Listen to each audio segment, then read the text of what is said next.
우리 주변 분들하고 인사 한번 나누시고 말씀 또 나누도록 하겠습니다. 주변 분들하고 인사 나눌 때 주님과 교제하는 삶을 삽시다. 이렇게 한번 인사 나누겠습니다. 주님과 교제하는 삶을 삽시다. 예. 아유, 이제 새해가 또 밝아서 우리 성도들 간의 교제도 잘 해야 되겠지만 주님과 교제하는 삶을 사시기를 주님의 이름으로 축복합니다. 2023년 새해가 밝아서 새해 첫날에, 새해 첫 주일에 이렇게 예배를 드릴 수 있다는 자체가 너무 감사합니다. 지난주까지만 해도 제가 이제 옥산교회에 부임한 지 한 달 됐습니다. 뭐 한 달 반 됐습니다. 2달 됐습니다. 이러는데 이제 오늘부터는 그렇게 얘기하지 않습니다. 벌써 옥산교회에 온 지 2년이 됐습니다. 2022년에 왔으니까 23년 됐으니까 횟수로 벌써 2년 차가 된 거예요. 대단하죠? 이렇게 2달 만에도 2년을 살 수 있는 그런 비결도 있는 거예요. 어떻게 생각하느냐에 따라서 달라지게 돼 있는 겁니다. 지난 2022년 초반에는 이 오미크론 확산으로 대부분 감염이 심하게 됐었죠.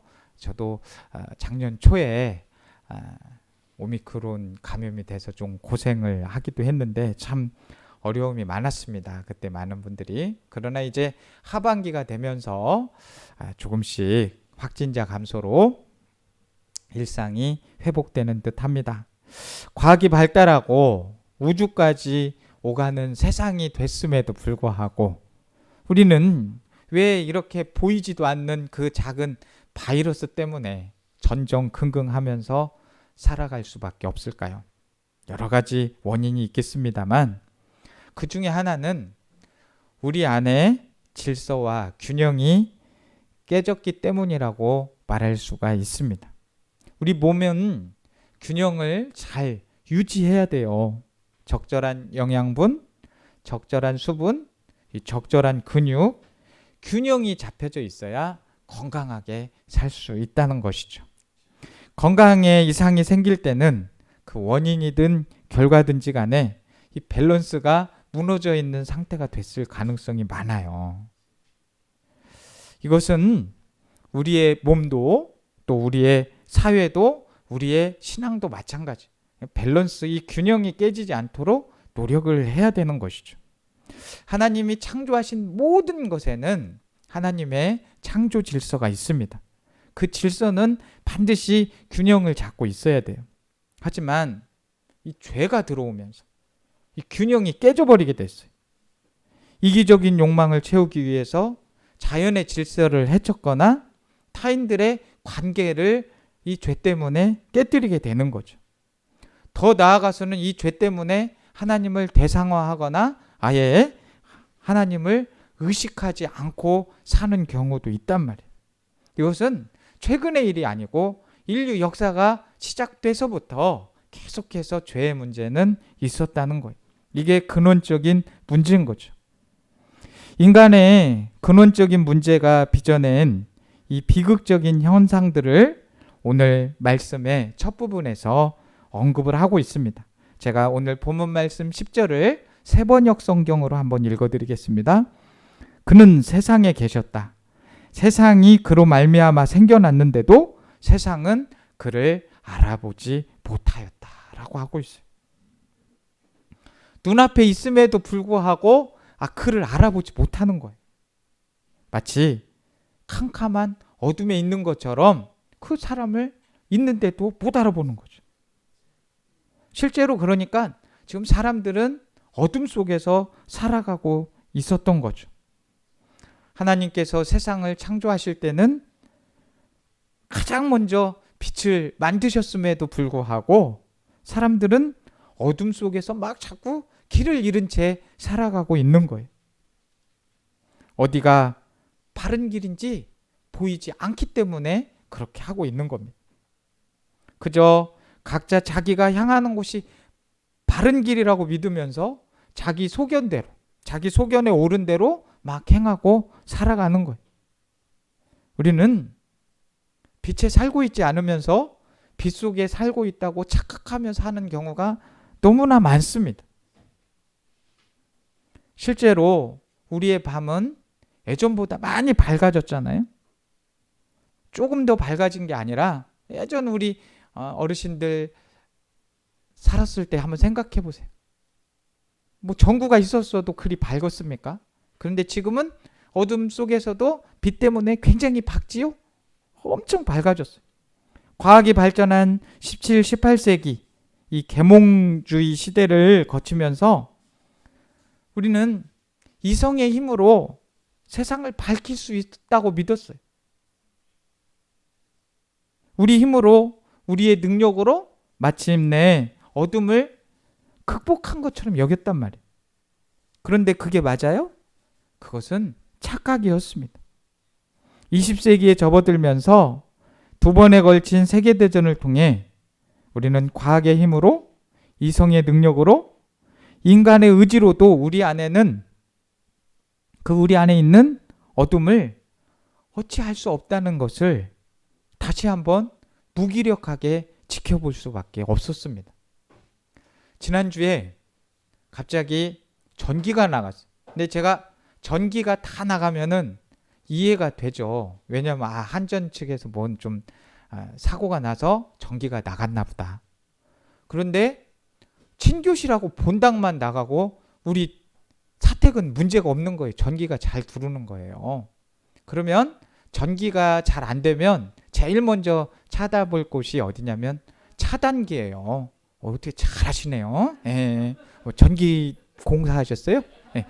차단기를 찾아야 되는데 차단기를 다 찾아서 봤는데 누전된 데가 없는 거예요. 근데 부분적으로 잘 전기가 안 나가잖아요. 나가려면 다 나가지. 이상하다. 어디가 누전이 됐길래 이게 안 되지 했는데 나중에 알고 보니까 그 다음날 알고 보니까 변압기 한 대가 고장이 난 거예요. 그러니까 부분적으로 변압기 한 대가 고장이 났으니까 고장이 났던 거예요.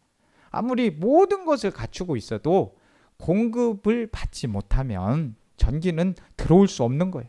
마찬가지로 하나님의 은혜도 하나님께서 공급을 해주시지 않으면 전혀 누릴 수가 없는 거예요.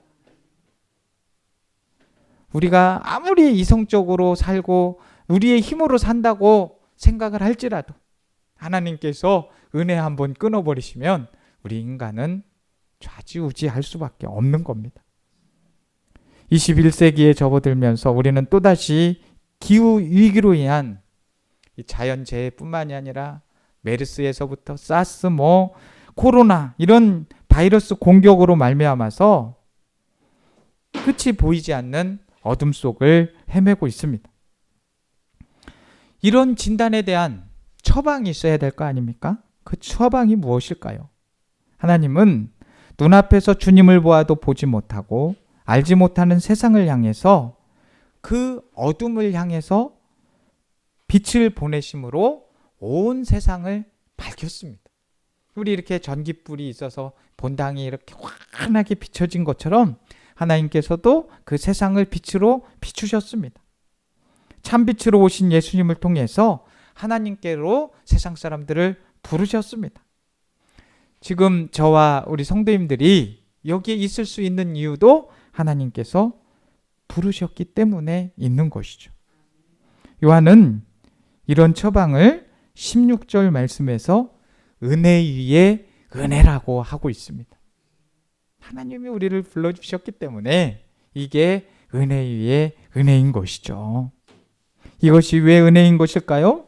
하나님은 저 멀리에서 우리를 응원하고 있으시다 이렇게 말하지 않으셨습니다. 나를 믿어라 막 강압적으로 말씀하시지도 않았어요. 못 본 채 외면하시거나 우리를 실패작으로 규정하고 모두 폐기 처분한 후에 다시 새로운 피조물로 만들지 않았단 말이에요. 그 대신 참빛으로 우리 가운데 오셨습니다. 오셔서 우리 가운데 함께 거주하고 계세요. 우리와 같이 되셨어요. 하나님의 뜻과 사랑을 예수님의 삶과 십자가에서 드러내시며 은혜와 진리를 선물로 주셨습니다. 그것도 아주 충만하게 흘러 넘치게 주셨습니다. 얼마 전에 우리 성탄절 지났죠?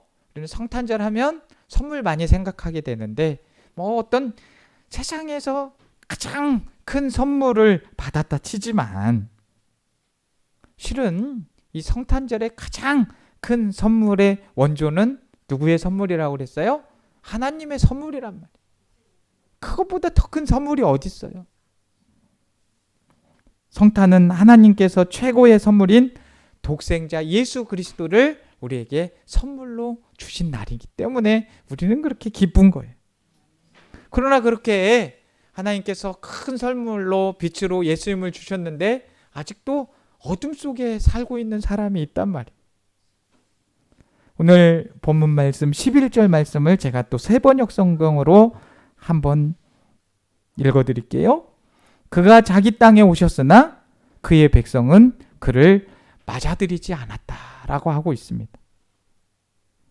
예수님은 이 세상 모든 사람들에게 주신 하나님의 선물이지만 여전히 자기에게 온 선물을 받아들이지 못하고 수치 거부하는 사람들도 있어요. 우리 우편물 보내면은 안 받고 싶으면 어떻게 해요? 수치 거부하잖아요. 선물을 거부를 하는 거예요. 하지만 우리 여기 계시는 옥상교회 성도님들은 예수님을 수치 거부했어요? 안 했어요? 안 했어요. 다 받아들이신 거예요. 그렇기 때문에 이렇게 기쁘게 하나님께 예배드릴 수 있는 거잖아요. 우리들이 선물로 오신 예수님을 영접한 자예요. 영접하는 자, 그 이름을 믿는 자들에게는 하나님의 자녀가 되는 권세를 주셨어요. 이런 은혜가 있는 거죠. 우리의 어둠을 밝혀주신 것만 해도 큰 은혜입니다. 그냥 밝혀주신 것이 아니라 그분께서 오셔서 그 빛으로 우리의 어두움을 물리쳐 주신 거예요. 새해가 밝았다는 것은 어두움이 물러간다는 거예요. 아침이 됐다는 거예요. 소망이 있다는 거예요. 우리가 이제 하루하루 살면서 저녁이 되고 아침이 되니 소망을 주시잖아요. 천지를 창조하실 때도 아침이 되고 저녁이 된다고 성경이 표현할 수도 있잖아요. 근데 우리 기독교는 소망의 종교라고요. 저녁이 되고 아침이 되었으니까 소망이 되는 거예요. 이렇게 빛으로 우리 주님께서는 비춰주시고 하나님의 빛의 자녀로 삼아주신 거예요. 하나님을 보지 못하던 우리가, 하나님을 멀리 떠나 살던 우리가 이제는 독생자 예수님을 통해서 하나님을 본다는 거죠. 죄와 사망의 그늘에 살던 우리를 불러서 찬란한 하나님의 영광 가운데 살게 해주시는 것입니다. 이것이 우리의 찬송 아니겠어요? 이것이 우리의 믿음의 고백 아니겠어요? 바로 이것이 하나님께로부터 받은 은혜 위에 은혜인 것입니다. 우리에게는 최고의 선물이고 은혜 위에 은혜이지만 예수님 입장에서는 어때요? 낮아짐이고 희생이고 절박한 그런 철저한 고난의 길이었습니다. 우리를 살리기 위해서 그분은 십자가를 지시고 죽으셔야만 했습니다. 왜 그렇게 꼭 하셔야만 했을까요? 우리를 사랑하시기 때문에. 그렇게 직접 우리를 찾아오셔서 죽음으로 우리를 살려주신 거예요. 자, 새해가 되니까 많은 분들 그러실 거예요. 카톡도 더 많이 오시고 문자도 많이 오시죠? 이렇게 대답이 이래요. 인간관계를 잘 못하셨어요? 네. 근데 특별히 새해가 되면 카톡도 더 오고 문자도 오잖아요. 새해 좀 잘 보내시라고 이렇게 오시잖아요. 이렇게 글로만 또 톡으로만 메신저만 받아도 참 기쁜데 잊지 않고 기억해주는 그 사람들이 너무나도 고맙다는 사실에 참 기쁨이 넘치는데 직접 찾아와서 축복의 말을 해준다면 그것이 얼마나 기쁘겠습니까? 우리 얼마든지 주중에도 전화하면서 톡하고 안부 묻지만 이렇게 직접 보니까 좋아요, 안 좋아요? 좋잖아요. 직접 주님이 우리를 그렇게 찾아와 주시는데 좋아요, 안 좋아요? 좋잖아요. 이런 관점에서 다시 성경을 보자고요. 그가 오셨고 그냥 오신 것도 아니고 직접 오셨어요. 말씀으로만, 소리에만 그치지 않고 말씀이 육신이 되어서 이 땅에 오셨어요. 그래서 오셔주셔서 우리 안에 함께하고 계세요. 우리는 그 안에서 우리를 향한 하나님의 사랑과 마음 그리고 진정성을 엿볼 수 있어요. 반대의 경우도 마찬가지죠. 우리는 이제 이 코로나라는 감염병으로 인해서 얼마든지 영상으로 충분히 예배를 드릴 수 있어요.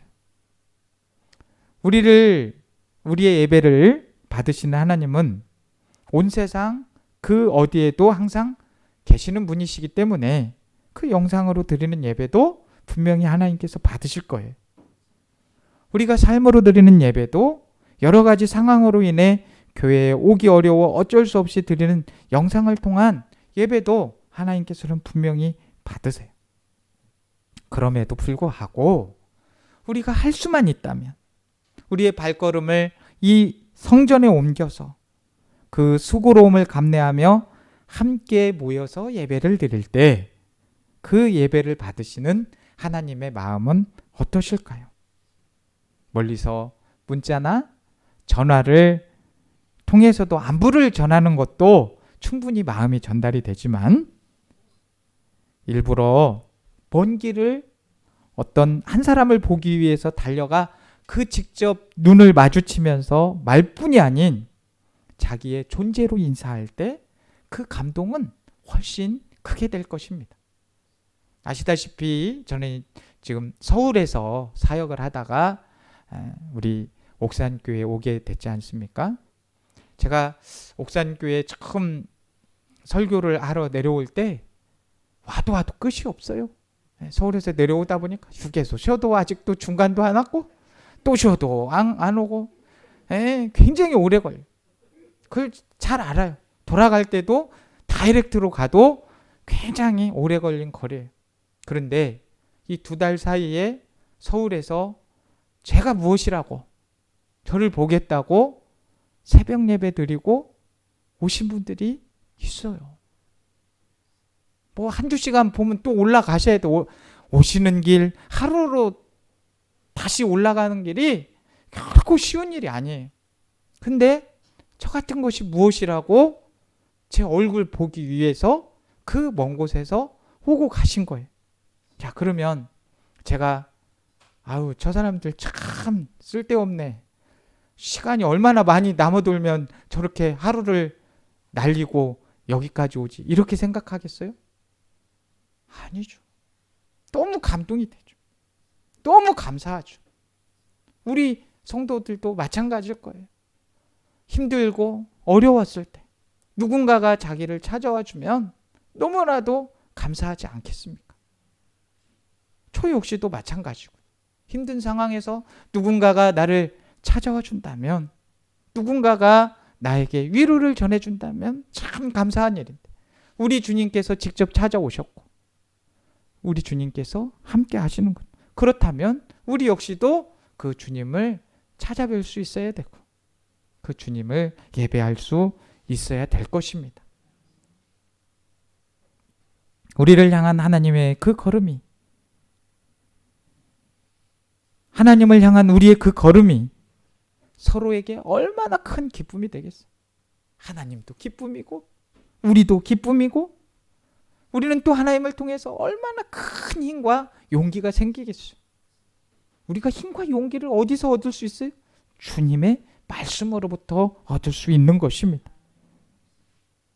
뿐만 아니라 무너지고 어긋난 우리의 삶의 리듬을 얼마나 회복시켜 주시는지 경험해 본 사람은 알아요. 아파본 사람은, 주님으로부터 회복된 사람은 그 리듬이 주님 때문에 회복됨을 느낄 수 있어요. 빛으로 오신 주님은 우리를 반드시 회복시키십니다.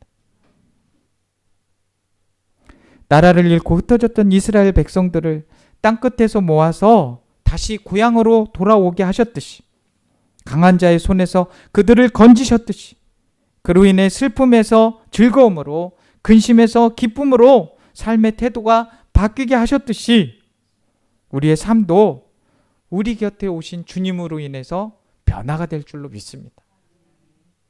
새해에는 반드시 변화돼야 돼. 주님을 알지 못했을 때 우리 모두는 조율이 안 된 아기들과 같습니다. 자, 어제 우리가 새해 영상 보면서 지휘자를 통해서 이 관현악단이 그 지휘에 맞춰서 움직이는 걸 볼 수 있죠. 악기는 이 연주자를 통해서 조율을 하게 돼 있습니다. 튜닝을 한다고 하죠. 튜닝이 돼 있지 않으면 아름다운 음을 낼 수 없어요. 우리 주님을 통해서 우리 인생을 튜닝하자고요. 그 한 소리는 잘 모를 수 있지만 튜닝이 딱 틀어지면 엉터리 소리가 나는 거예요. 그러나 그 튜닝을 잘 맞춰가지고 서로가 어울려지면 아름다운 하모니를 이루어 갈 수 있습니다. 우리가 하나님의 음정이나 박자를 잃어버렸다면 이제는 그 음정 박자를 찾아야 되지 않겠습니까?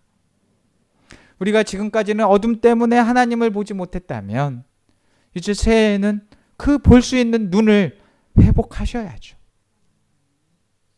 그냥 안 보이면 안 해요? 우리 의술이 발달돼서 처방을 받아서 눈이 안 보이면 녹내장이든 백내장이든 수술을 하지 않습니까? 왜요? 보기 위해서 그런 거예요. 그러면 우리도 이제 영적인 눈을 뜨기 위해서 해야 돼. 어둠 속에 고립돼서 살 수 없는 거잖아요.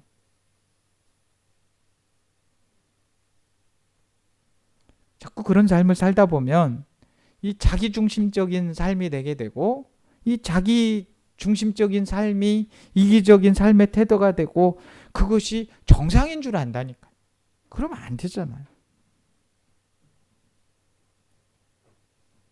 자꾸 자기중심적인 삶이 되면 이웃을 소외시키게 되고 스스로 주위 사람들과도 멀어지게 됩니다. 하지만 빛으로 오신 우리 주님은 우리의 영적인 눈을 뜨게 하셨습니다. 우리의 귀를 예바다 열어주셨습니다. 우리의 현실 속에서 우리와 이따 있는 사람들을 보게 하셨습니다. 이 과정을 통해서 혼자가 아님을 깨닫잖아요. 저도 주님이 있어서 혼자가 아님을 깨닫지만 우리 옥산교회 성도님들이 저를 위해서 또 기도해 주실 거 아니에요. 왜 이럴 때 또 대답이 없으실까? 안 하신다는 건가요? 네? 제가 힘이 나죠. 왜 함께하는 사람들이 있으니까. 네? 우리 교인들이 있으니까 이 목사가 얼마나 즐거워요. 기도해 주시는 분들이 있는데 저는 또 우리 성도들을 위해서 기도해야 되는 것이고요. 기쁜 거예요. 서로 함께 한다는 거는. 우리 옥산교회 성도님들 주님 만나시기를 원하십니까? 주님 보시기를 원하세요? 주님과 함께 동행하기를 원하세요? 그러면 내가 만난 주님, 나 주님 만났네? 여기서 끝나지 마시고 우리 가운데 오신 주님을 만나보시죠. 어제 송구 영신 예배를 통해서 베드로가 만난 인생의 주인이 예수님이라고 그랬어요. 우리의 인생의 주인공도 예수님이야죠. 우리 주인공은 예수님이세요. 우리 인생의 주인공은. 그 고백하고 살아가셔야 된다는 겁니다. 그래서 베드로의 고백이 우리의 고백이 되기를 원합니다. 마태복음 16장 16절에 주는 그리스도시요 살아계신 하나님의 아들이십니다. 이 고백을 2023년에는 꼭 하자고요. 우리 한번 따라합니다. 주는 그리스도시요 살아계신 하나님의 아들이십니다.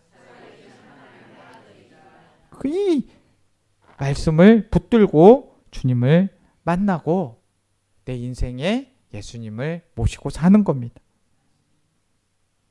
이 땅에 오신 예수님은 사람들이 하나님의 집으로 마련해둔 예루살렘 성전에 머문 시간보다 갈릴리 시골길 따라 거니시고 아프고 지치고 삶의 문제에 치여 힘들어하는 사람들에게 훨씬 더 많은 시간을 보내셨습니다. 이런 사실이 무엇을 의미하는지 우리가 좀 곰곰이 생각을 되새겨 볼 필요가 있습니다. 그렇다면 오늘 우리는 주님을 만나기 위해 어디를 향해야 할까요? 또 무엇을 해야 할까요? 제가 지금 두 번의 질문을 하면서 액센트들을 좀 넣었죠. 평소와 다르게 강조점을 뒀습니다. 물론 주님을 만나기 위해서 어디로 가야 할지도 또 무엇을 해야 할지 고민하는 것도 너무 중요해요. 그런데 먼저 우리의 현실, 우리가 서 있는 자리를 똑바로 봐야 됩니다. 그것이 최우선이 돼야 돼요. 그 단어가 뭐냐? 오늘이라는 거예요. 오늘. 오늘이란 말이 너무 중요해요. 새해 첫날, 첫 주일을 시작하면서 우리 앞날을 내다보면서 계획하는 것도 너무 중요하고 다짐하는 것도 너무 중요해요. 그런데 그 많은 계획들과 다짐들이 작심삼일로 끝날 경우가 많다는 거죠. 예상치 못한 변수를 만나서 그냥 다 흘러가 버려요. 365일이. 하나님을 믿으라고 복음을 전했을 때 참 좋은 말이다. 나도 믿겠다. 그런데 단 오늘은 아니고 내일부터. 바쁜 일, 급한 일부터 마치고 그 후에 예수님 믿겠다. 이런 사람들 우리 많이 만나잖아요.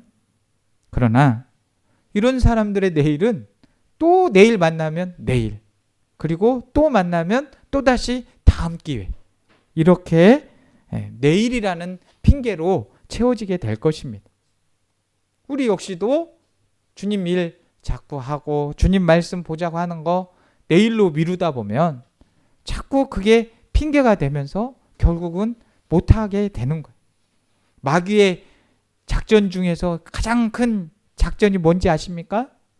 뭐 이렇게 마귀는 할 일 없어요. 그냥 귀에다 딱 한 번 속삭이면 되는데 내일부터 해. 이게 제일 큰 무기라고. 그러니까 우리 신앙의 훈련이나 모든 일들을 할 때는 언제부터요? 오늘부터 하는 거예요. 하면 내일부터는 우리 옥상교회 성도님들은 웬만하면 그런 얘기는 안 하는 걸로, 혹시 얘기하면 벌금 무는 걸로 하면 어떨까요? 내일부터 안 하고 오늘부터 그렇게 하기를 주님의 이름으로 축복합니다. 구상이라는 시인이 오늘이라는 시를 썼는데 한번 읽어드려 봅니다. 오늘 또 신비의 샘인 하루를 맞는다. 이 하루는 저 강물의 한 방울이 어느 산골짝 옹달샘에 이어져 있고 아득한 푸른 바다에 이어져 있듯 과거와 미래와 현재가 하나다. 이렇듯 나의 오늘은 영혼 속에 이어져 바로 시방, 나는 그 영혼을 살고 있다. 그래서 나는 죽고 나서부터가 아니라 오늘서부터 영혼을 살아야 하고 영혼에 합당한 삶을 살아야 한다.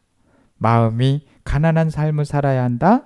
마음을 비운 삶을 살아야 한다. 모든 일 하는 거 중요하지만 오늘이 중요하다는 거예요. 오늘부터 시작하는 게 중요하다는 거예요. 우리 옆에 분들에게 한번 서로 권면하겠습니다. 오늘부터 시작합시다. 이렇게 권면하시는 것부터 보니까 오늘 하고 싶은 마음이 1도 없으신 것 같아요. 그렇게 해가지고 오늘부터 하시겠어요? 오늘부터 하시길 주님의 이름으로 축복합니다. 우리에게 오신 주님, 우리 가운데 오신 주님을 만나는 것, 그것은 오늘부터 영원을 살아간다는 뜻입니다. 자, 2023년 새해 전망이 어떻습니까? 어떤 분들은 밝다고 잠깐 긍정적으로 말씀하시는 분도 있어요. 어떤 분들은 큰일 났다. 바이러스 계속 될 거고 환율 올라가고 물가 올라가고 이거 도저히 서민들 살아갈 수 없다. 이런 전망들을 내놓습니다. 그런데 변하지 않는 진리가 하나 있어요. 세상이 아무리 좋아지든 세상이 아무리 나빠지든 주님이 우리와 영원히 함께 하실 거라는 거죠. 우리 인생길이 험하면 험한 대로, 평탄하면 평탄한 대로 그 길의 상태와는 상관없이 주님이 항상 우리와 동행하시고 함께 하십니다. 이것이 가진 것 없어도 모든 것 가진 우리의 이유이고 여유 아니겠습니까? 주님을 가진 사람들은 여유가 있어야 돼. 주님을 가진 사람들이 여유 없이 복잡해지기 시작하면 그때부터 주님께 집중하기 어려운 거예요. 주님께 집중하는 제일 좋은 방법, 나는 주님 때문에 모든 걸 가졌다. 이게 바로 하박국의 고백이고 바울의 고백 아니겠어요? 하나님이 함께 하시니까. 늘상 드리는 말씀이지만 돈이나 권력 때문에 기쁜 사람들은 그거 없어지면 하나도 안 기뻐요. 그리스도인들이 왜 기쁠까요? 옥산교회 성도님들이 왜 그렇게 기쁠까요? 하나님이 계시니까 기쁜 거예요. 그러니까 안 웃고 있으면은 내 마음 보시면 돼. 에? 돈 가지고 있는 분들은 도둑한테 돈 털리면 어떻게 해요? 근심 걱정에 바로 병져 눕는다니까요. 권력 잃으신 분들은 다음에 대통령 안 되면, 정치 인물 속에 못 되면 병나요. 그러면 우리도 주님 떠나가면 어떻게 돼요? 영적으로 병나는 거예요. 병 안 나려면 어떻게 하면 돼요? 영적으로 주님과 함께 하면 되는 거예요. 간단해요. 올 표어가 복음의 사람 예배자로 살게 하소서입니다. 우리 옥산교회 성도님들 빛으로 살기를 원합니다. 주님을 비추는 삶을 살기를 원합니다. 예수님과 동행하는 복된 삶을 살기를 원합니다. 단 오늘부터 시작하기를 주님의 이름으로 축복합니다. 축복합니다. 하나님 아버지, 우리는 주님이 오심으로 새 아침을 맞이합니다. 새해를 맞는 우리는 은혜 위에 은혜로 살아가기를 다짐합니다. 주님과 마주하며 예배를 드릴 때 우리는 모든 것을 가진 자들입니다. 소유한 복음을 이웃에게 전하고 늘 예배드리는 일에 앞장설 수 있도록 저희를 도와주옵소서. 예수님의 이름으로 기도드립니다. 아멘.